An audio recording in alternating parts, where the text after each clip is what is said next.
क्या बात है, क्या बात है।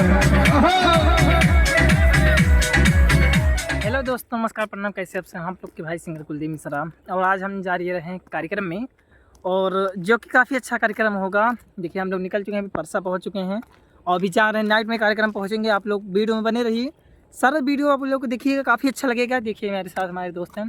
फिलहाल अभी हम लोग पैदल ही जा रहे हैं, अभी वहाँ से उतरे हैं और आगे चल के हम लोग जा रहे हैं और कार्यक्रम में अभी हम पहुँचेंगे। तो वहाँ पे जो भी रहेगा इंटरेस्ट आप लोग को वीडियो में देखने को मिलेगा। आप लोग चैनल को सब्सक्राइब कीजिए, लाइक कमेंट कीजिए, शेयर कीजिए और पूरा वीडियो आप लोग नेक्स्ट तक देखिएगा। काफ़ी अच्छा वीडियो रहेगा, तो आप लोग इस वीडियो में बने रहिए। आगे हम आप लोग को दिखाते हैं, आप लोग बने रहिए। तो दोस्तों, हम लोग प्रोग्राम में पहुँच सकते हैं, आप लोग देख सकते हैं, आप देख लीजिए।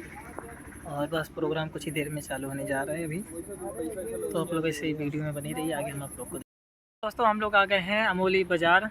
और क्या भाई बताए, अमोली बाजार पोस्ट गोपीनाथपुर बस्ती में आज हम लोग का कार्यक्रम है। कुछ देर में कार्यक्रम स्टार्ट होने जा रहा है। आप लोग ऐसे वीडियो में बने रहिए, अभी काफ़ी मज़ा आएगा, काफ़ी इंटरेस्ट आने वाला है।